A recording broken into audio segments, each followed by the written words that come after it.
Oh my God, Anita.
Oh my God, Anita. Hello, welcome to another edition of the Willie Bragg Show. I'm your host, Willie Bragg. I had a canceled interview the other day. We're having that postponed. That was with Justin Addio. And we did the interview with Santa Claus of North Pole, Alaska on Monday. It was done on Zoom by request, but it's been a year or two, almost I've been on Zoom. I had to get a new account and I wasn't quite familiar how to do it. So the recording didn't actually take place. The interview took place, but the recording actually didn't take place. So I have to contact Santa Claus to probably do a whole new interview again. So there's that. So I am back. And boy, oh boy, oh boy, we got quite a controversy right now with this communist MAGA movement. And I'm still scratching my head and trying to make sense of it all. And I'm saying this in good faith toward critics and toward those who support it, because I'm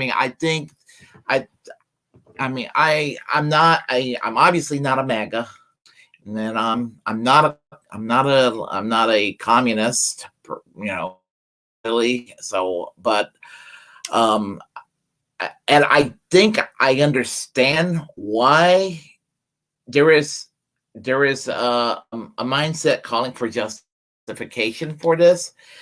I just don't see how it's going to work. And I understand why people are compelled to move in this direction. I just don't see it working again. And if I'm out to lunch and, and somebody can just, somebody can just, who's very, very enthused about this, and it is to push leftism, and to push this country into a left-wing direction in a positive way, please enlighten me about this. I would like to know. So, but I'm going to give you my take, and that's all I can give. And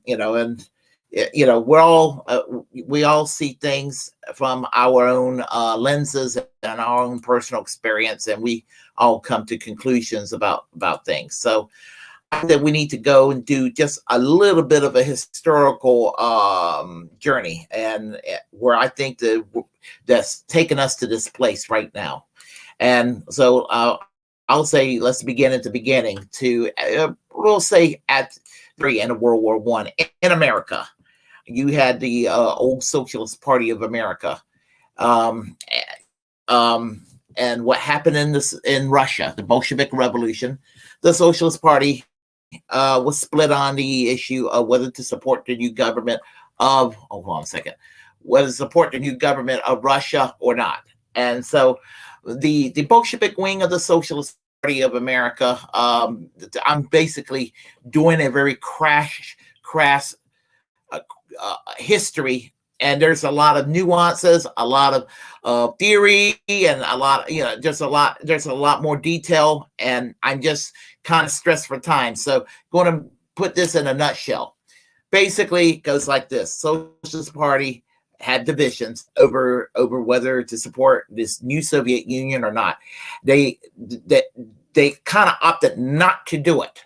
So when opting not to do it, the Communist Party of America was essentially founded. Basically, it merged. Two splits came out: the Communist Labor Party and the Workers' Party, and the Comintern in 1920 or mid-20s urged them to become the Communist Party USA as we know it today. And I accidentally just deleted the graphic for the Communist Party USA. So I'm sorry, I'm not going to retrieve it. But anyhow, you get what I'm trying to say. So anyway, and of course, there's been a lot of splits over the years. Starting in the late 20s, a decade later. I mean, you had a Trotskyist wing split from the Communist Party called the Workers' Party. And they went nowhere real quick, and then they decided to go back into the Socialist Party and try to take over the Socialist Party of America. And then they, by 1936, split out of the Socialist Party, took a young militant wing out of there, and became the Socialist Workers' Party. And the Socialist Workers' Party had a split in 1940 over the pact between Hitler and Stalin, and so. The ISL, the Independent Socialist League, came out of the split of the out of the Socialist Workers' Party, and then they eventually the ISL would go into the Socialist Party of America in the 1950s after years of bad will, and that's kind of lead to another history there. Workers' World Party. 1959 split away from the Socialist Workers' Party, because just like the Socialist Party of America in 1956, the Socialist Party of America being social democratic and the Socialist Workers' Party being Trotskyist, opposed the Soviets' entry into Hungary. So what happened was that the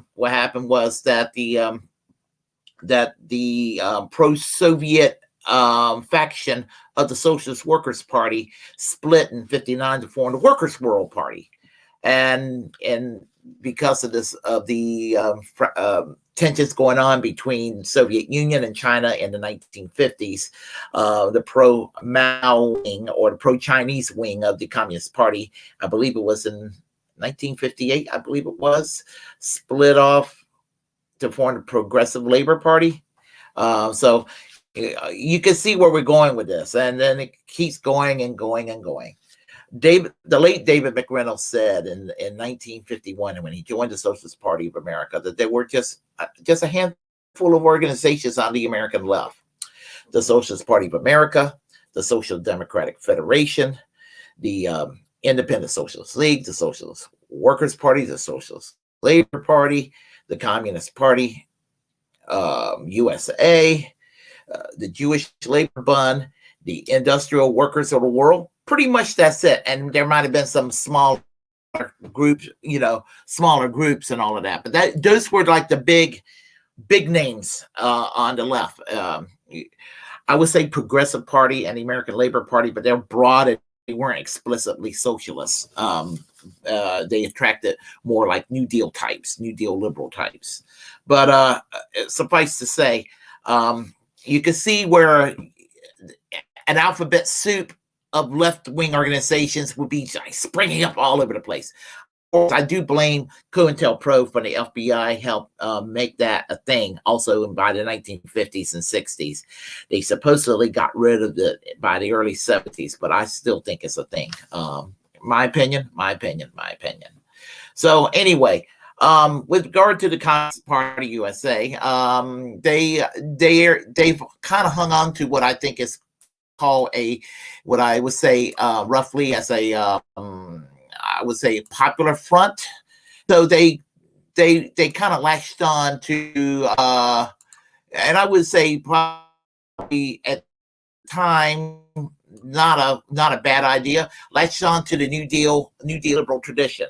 Eventually the Socialist Party of America did too after FDR's death.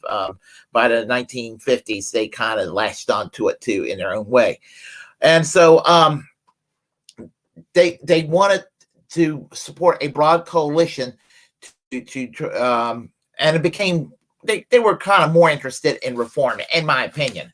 But people kind of were scared of the Communist Party, and honestly, they're not all that scared. They're kind of benign, to tell you the truth.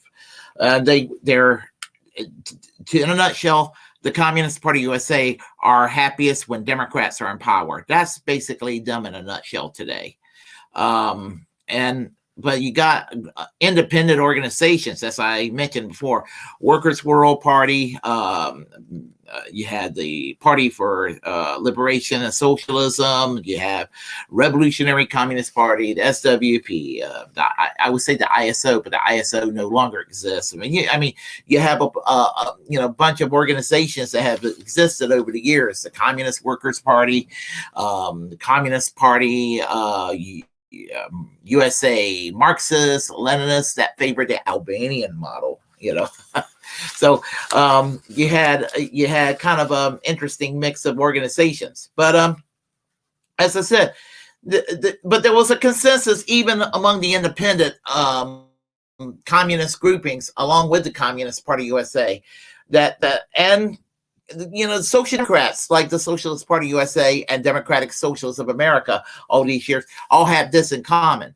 They all kind of latched on to a broader liberal left coalition. And that's basically what I want to get to.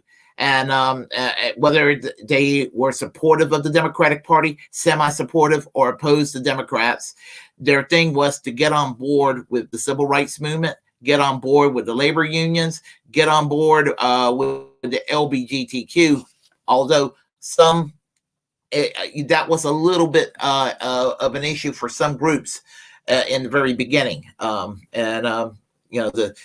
Like, for example, the CPUSA in the 1980s were coming to grips with that. And, for example, the SPUSA had a pretty good record on LBGTQ equality. Now, on the flip side, going back to the 1920s, 30s, the Communist Party USA were better on questions of racial equality and the African American cause for equality than the Socialist Party. Not that the Socialist Party were hostile toward it as a concept, but as I said, each group has their strength and flaws in the quest for equality, and it's just a sign of the time and all of that. But anyway, getting back to what I was going to say. So the objective overall basically was this: to join that coalition. And that coalition, basically, at the end of the day, was to do one thing, and it was a noble effort, and because I understand it myself, and I still understand it today, because it is still a problem. It is a tremendous problem, and it needs addressing. and especially from the time of Ronald Reagan to the time of George W. Bush and every Republican candidate in between for president. They've been beholden to the evangelicals as well as the corporatists and the neocon warmongers and just everything that's negative. And while with the dog whistles toward racism. So combined, since we are locked in a two-party system, the whole idea of independent political action versus working in lesser evilism, harm reduction, versus accelerationism. And I was having a debate with some people about this last night on Facebook. And somebody mentioned to me some obscure Trotskyist organization that endorsed Ronald Reagan in 1980 in the name of accelerationism, thinking that electing Ronald Reagan was going to go and rapidly destroy America. Now, Reagan was destructive, but it didn't exactly destroy America right away. But man, that's kind of fucked up. So, I mean, some people think it just depends on the issue. I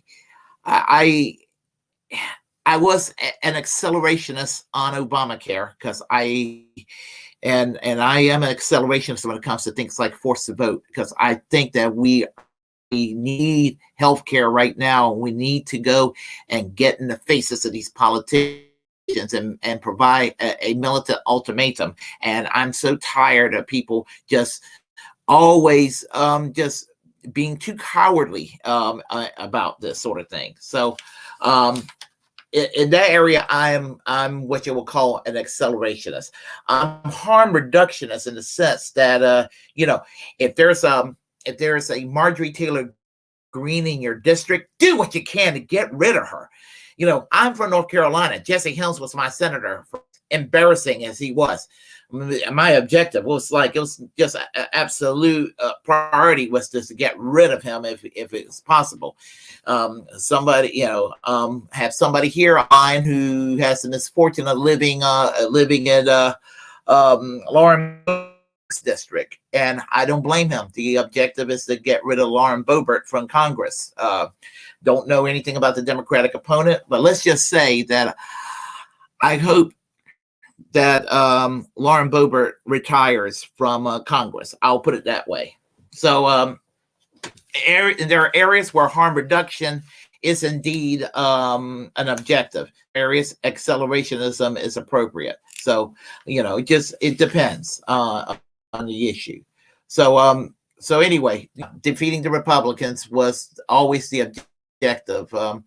And of course, everybody thought that everything would be perfect, and I'm always been a realist in a lot of ways, and I had this "I told you so" for a lot of people, and I don't blame people because they were looking for their next Kennedy, and I'm sorry, I'll put that there later on. Sorry about that. They were looking for their next Kennedy, and they found out they thought they found out with Barack Obama. I mean, I remember, what's his name? Chris Matthews on MSNBC being so excited, like felt like he was listening to a speech from John Kennedy or Robert Kennedy, and he said his legs started tingling. I'm like, oh my God, that's just too much information.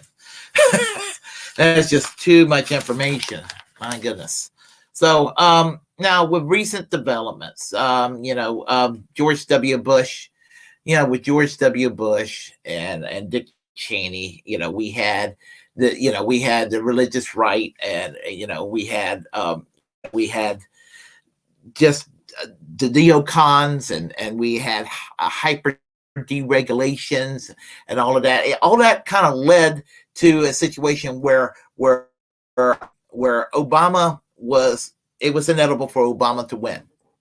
And he unfortunately inherited a lot of problems from what I call one of the darkest times in American history. That's the George W. Bush, Dick Cheney presidency. I didn't like Obama. I didn't like Trump. I currently don't like Biden. But I hate to say this, but all three of them, and even Trump is better than George W. Bush. Yeah, all of them are all an improvement to George W. Bush and Dick Cheney. And I hate every president there is, you can imagine. I mean, I hate every president that sits in the White House at the moment. That's the kind of person I am. I hate every president that's at the White House at the moment. So, anyway, Barack Obama, there are people that hated Barack Obama, didn't give him a chance because you didn't want to think this, but they didn't give him a chance because he was African American. Now, I did say, oh yeah, somebody who's going around with noose, Obama hanging on a noose or opens up as a witch doctor. Sure, that's racist. Saying that you don't like his tax and spend policies, or even if you think he's a communist.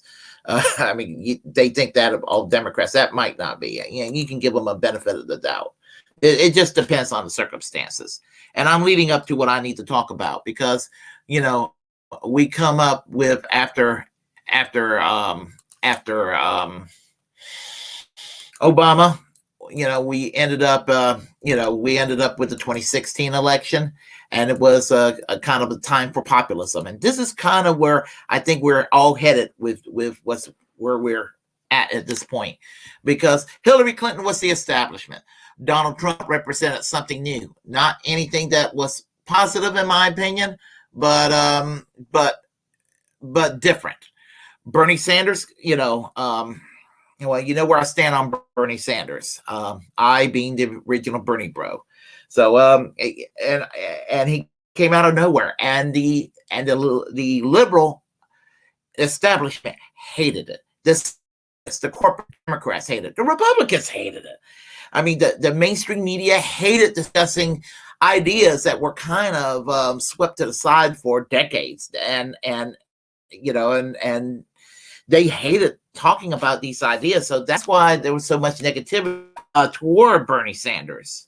And so and I'm not going to go into details about the primaries anymore, because that's going to be considered conspiracy theories about elections, and YouTube pull my channel down if I discuss election, anything that's considered funny business. So let's just say that I will not do that anymore. That I will acknowledge that if you hear me say something about it, you know where I'm going with this. You go and connect the dot. That's it. I'm not going to say any more about it other than what I just said. So Trump won the 2016 election, and the shit libs went crazy, and Trump derangement syndrome. Trump sucked, but it was ridiculous because Nancy Pelosi and Chuck Schumer called him an asshole in public, but then they voted for his agenda. So I always thought that was kind of suspect. And then, of course, Dark Brandon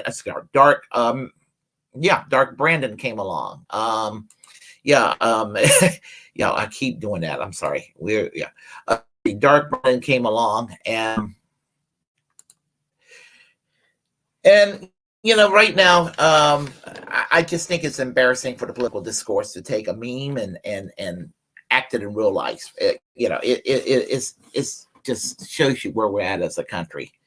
But anyway, Biden won the 2020 election, and he quasi-promised certain things that Bernie Sanders pressured him on, and delivered next to nothing. Actually delivered much nothing. And many of us on the left are pissed because of it.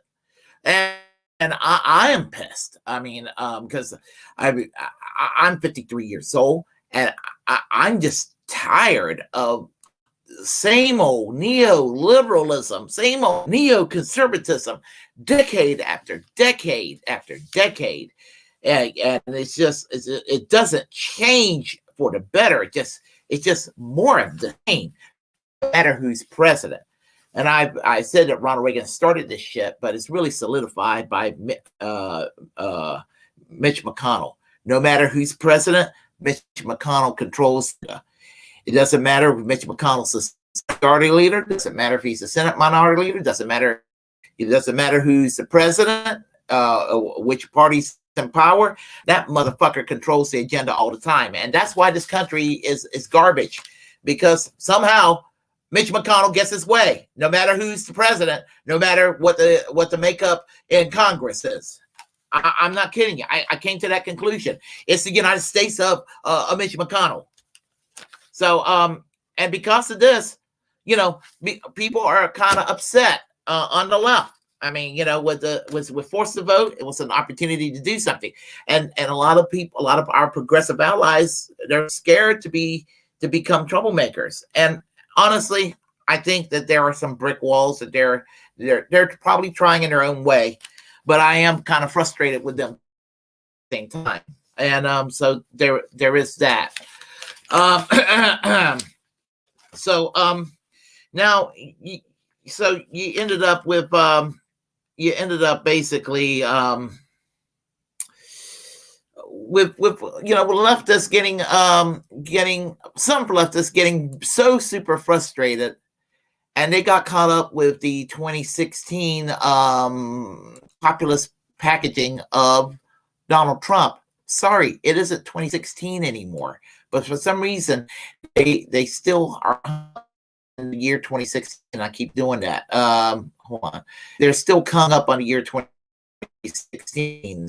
So, and it's ridiculous. And so now you got communist MAGA, kind of connected with what they call patriotic socialism. And there's a problem. There's some problems with this, because if you're not going to get anything done, progressive friends, your progressive allies in Congress, what makes you think that as communists that you're going to go up to Marjorie Taylor Greene, or go up to, or even something vanilla like Mitch McConnell, and ask for your laundry list of concerns, that they're going to listen to the left? It's not going to happen. I mean, they're going to see that communist stuff, and they're going to be like, get the fuck away from me. That's what they're going to be like. I mean, let me tell you, some of those MAGA people got guns, and they love using those guns. I mean, they want an excuse to use those guns. Some of those MAGA folks are violent as hell. And,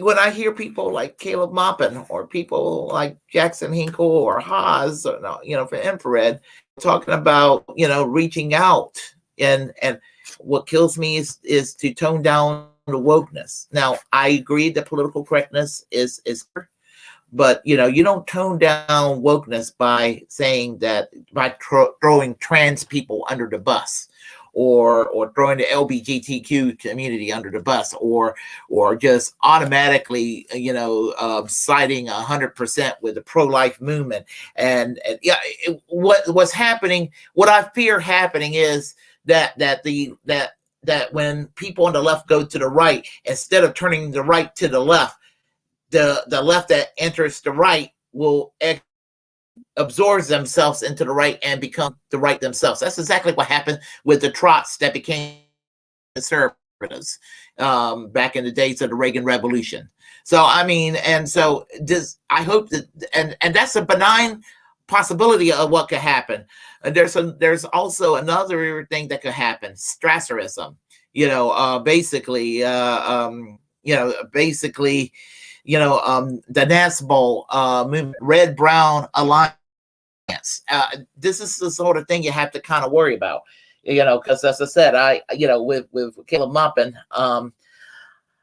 he's bright, he's intelligent. As far as his personal life is concerned, I don't know how this. I wasn't there. And I'm going to give him the benefit of the doubt in that regard, but because I wasn't there, so and I Patriotic Socialism, but I do remember him from the Workers' World Party days. I remember him doing some forums I saw on YouTube a decade ago that I was, even though I was not a WWP kind of guy, he did this thing on basically, basically putting a rest to this lying myth by the right that Hitler was some sort of leftist when, Nazism is a right-wing ideology. And he did a great job, doing that. But, as I said, befriending someone like Alexander doesn't set well with me in Russia. That sort of thing. It doesn't set well with me. And seeing Jackson Hinkle on the other last week or so on Tucker Carlson. I don't care if you go on Tucker Carlson, but you go on Tucker Carlson and then you're taking a shit on Antifa and you're taking a shit on the left. And I mean, that's what it sounded like to me. And I used to listen to Jackson Hinkle, and it's not the same Jackson Hinkle I used to listen to. I used to think his show was interesting and all that, and all of that. Haas is a little loud, so that's just me. And I hope some of my audience who likes these people don't get upset with me saying this. It's just how it is. But this communist MAGA thing won't end well because here's the thing. There is no such a thing as a populist right in America. That's the right there. And I think that maybe people who are well-meaning in this concept called #MAGA, they think that they can go to do this thing called the populist right. Now, maybe, and I'm being generous, I'm being very generous saying this, maybe in 2018 for 5 minutes, maybe Donald Trump had maybe he might have been a little different, trying to do something like a populist right in a benign way. But the problem with Donald Trump doing this is he did it inside the Republican Party. Mitch McConnell calls all the shots. There ain't going to be no populist right. And that means anything that was going to benefit the ordinary people, if he was going to try to be a Perón of the United States, or, if he was going to even try to be Bismarck in the 1800s. Remember, it was Bismarck that brought national health care to Germany, first country in the world to have national health insurance. If he was going to do something like that, that would have been one thing, and so it just can't be done in the United States. There's really no such a thing. I mean, you can't really do populist right-wing politics in the United States because what passed for populist right in the United States would be, basically signaling, vilifying LBTQ people. But then on everything else is corporatism, neocon wars, culture war bullshit, and whatever comes out of Fox News and talk radio and Ben Shapiro's mouth. So, there's no populist right. There's really no populist right, other than the culture war bullshit. And I take a shit on the right wing's culture war bullshit. So, and I have some people have do the psychology, backward psychology on me. They'll be like, hey, I am up with what you have to say about this. Hold on a second. We're done with this part here. Oh, yeah. They try to use this backward psychology thing on me. Oh, yeah. What you said about universal health care, and what you said about universal health care, and what you said about the labor, wages and income inequality. You're right. We got to do something about that. We got to do something about that. But the problem with that logic is when they'll say, but you know what? You need to give up on. You need to stop supporting LGBTQ rights. You gotta stop doing that. And I'm like, I look at them. I'm like, no, I'm not going to do that because I'm a socialist, and as a socialist, I support human rights for all people, includes LGBTQ, includes people of all races, includes people of all religions, includes people all ethnicities, includes people, all people. And so I'm not going to sit there and throw a community under the bus to go and get somebody on my side. That's an example of the little Nazbol thing that people tried doing, and it doesn't work in the United States because it won't work in the United States because all that would do again is if somebody on the left gets convinced to toss away a right for, let's say, the LBTQ community, toss them under the bus at first. Then the next thing is, well, go ahead and stop supporting reproductive rights for women. And then stop supporting equality for women. And then, yeah. By the way, you're going to have to stop supporting this cause. And then you're going to have to stop supporting that cause. And before you know it, you're going to end up being, at the very most benign, you'll be another Ben Shapiro at the best case scenario. That's shitty. At the worst case scenario, you'll end up being Nick Fuentes. So and that fucking sucks either way. I don't want to be Charlie Kirk. I don't want to be Ben Shapiro, and I sure as hell don't want to be Nick Fuentes. And so and that's the slippery slope right there. And so I'm accused of being class reductionist, and it's not that I'm class reductionist, and because I get skeptical of the woke stuff, but it's not that I'm as woke as the next purple hair, anorexic little 19-year-old college student out there, and I'm 53 years old. I'm every bit as woke as they are. The only difference between me and them is that I still support free speech and I oppose cancel culture, and that's what differentiates. I'm a lefty with ACLU like principles. That's probably the biggest difference between me and the actual woke skulls out there. So when I say I'm anti-woke myself, people do take it the wrong way and as if, oh, you're turning socially conservative. No, I'm not one bit socially conservative. I'm very deeply socially progressive. It's just that I can balance it out, and I want to do it in a way where there's no authoritarianism, because small L, this is where on the social issues is where I am libertarian in this way that the Libertarian Party is. But I'm just saying libertarian leftist in that regard on the social side of the equation.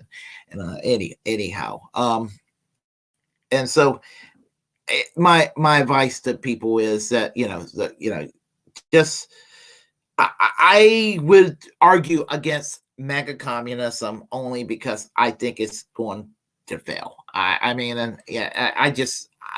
People can do what they want, but I'm just going to give you my take and on this, and I just don't see it as a winning strategy, because if you can't convince shit lib Democrats to do these things, what makes you think that Marjorie Taylor Greene or Mitch McConnell or Ted Cruz is going to listen? They're not. And you're not going to be able to turn the Republican Party into a Labor Party. It's not going to happen. It's just not going to happen. So, this communist MAGA hashtag communist MAGA thing is funny. It's humorous. Also kind of disturbing. But, that's how I kind of see it right now. So on the chat line, we had Dirtbag-Left. I don't see how it could work. Same here, my friends. Glad to see you on board here online. Let's see. Dick Justice says, this won't work. Jackson Hinkle is a weirdo. I like some of his opinions about geopolitics, but I don't think he is a Marxist as he presents himself to be.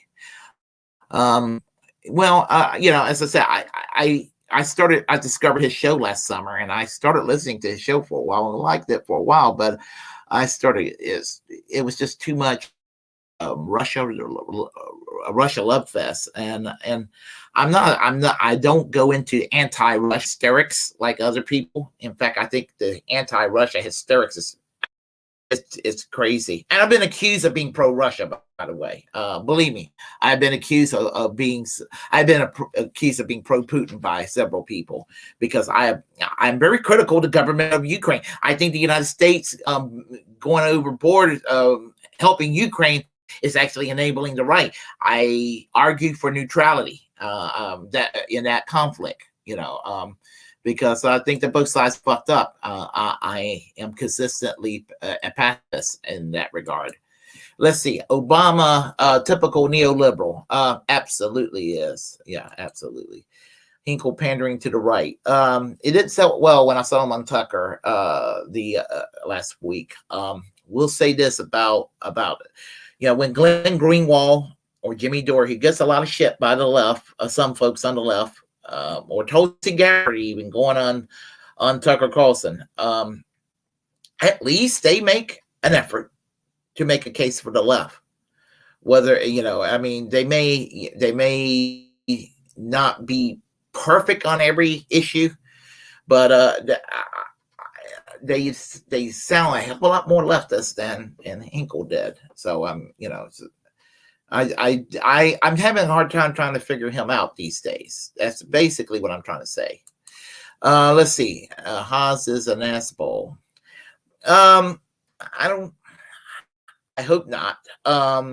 He's entertaining. But he shouts way too much he shouts way too much for my liking sometimes. I saw him with Destiny and Nick Fuentes or somebody else, and Nick Fuentes said something about him possibly being an anti-Semite, and actually he's made it very clear that he's not, and he's very secular. Background he comes from, he's very secular, very Americanized, and he made it clear, even though the civil. He made it clear that he does not believe in the stuff that Nick Fuentes do, and I hope in good faith that's true. So let's see. Yeah, I'm a follower of T. Oh, cool. A man of my own heart. I'm a follower of Titoism, socialism myself. I'm not exactly progressive leftist, but it's still a better alternative than mega pop. I'm not SJW type of person, but that's still the lesser than the corporate. I have developed an appreciation for Tito myself. I would like to go and visit the former republics. I'd like to visit those countries that all be part of Yugoslavia. Let's see here. Right. Let's see what we got here. Too much factions in the left movements. We can't even agree on basic issues. It's a little bit too much. There's just a little too much ego. Even on the online left, there's a lot of ego. I'm leftier than thou, or more badass and all that and everything. And it can be entertaining, but sometimes it's a little much. Let's see here. Should listen closely to what he actually says and how he says it. Yeah, and I tried to, by the way. And that's VLX11387. And let me see, did I miss anybody? I'm going to check if I missed anybody. Oh, I did miss one person, didn't I? Oh, I did miss Lloyd Trackwell. Sorry about that, Lloyd. This is an important topic. If you're still up here, I'm sorry I missed you. Let's see. This is an important topic, very important, and I agree. Max Blumenthal postponed an interview on the Gray Zone, interviewing Code Pink. You should hear what media Benjamin had to say about that. Oh, you're talking about Ben Norton? That'd be interesting too to hear. So, let's see. I think that's summing everything up with regard to regarding the chat lines. And I will say that if you all like what you heard, press like and comment. If you disagree with what I have to say, comment anyway. We will have a conversation. Feel free to share content on this channel. So first I'm an absolutist. It's my duty to inform you to create your own platform and utilize it, because we are in fact the muckrakers of our time. Whoa, yeah, and what was it? Also, because yeah, yeah, follow me on Twitter. Oh, good Lord, yeah, follow me on Twitter, YouTube. Follow me on Twitter, YouTube, Rumble. I'm working on Rumble right now, Twitch, and I talked to Justin Adia. We're going to do that interview probably September 25th at 6 p.m. and that'll be Saturday. He had a situation with his job, so anyway.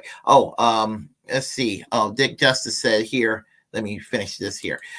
Dick Justice says, I'm from Croatia, bro. Capitalism destroyed Balkan. It was far better during Yugoslavia. It was a golden age of Balkan. Ultra-nationalists were funded by the CIA in the 80s. Yeah, when Tito died, I know that the country started to collapse from what I heard. Yeah, it was terrible. So, yeah, I just... my heart goes out to everybody in that region for what they went through in the 1990s. Really, yeah. So I totally understand. So anyway, yeah, I know what happened here. For some reason, my window closed for the theme music at the end. So that's what happened here. So until next time, just I wish y'all a great day, and we'll talk again soon. Music. Well. Whoa. In a second, music. So anyway, yeah. Okay. Here we go. There we go. Take care, folks.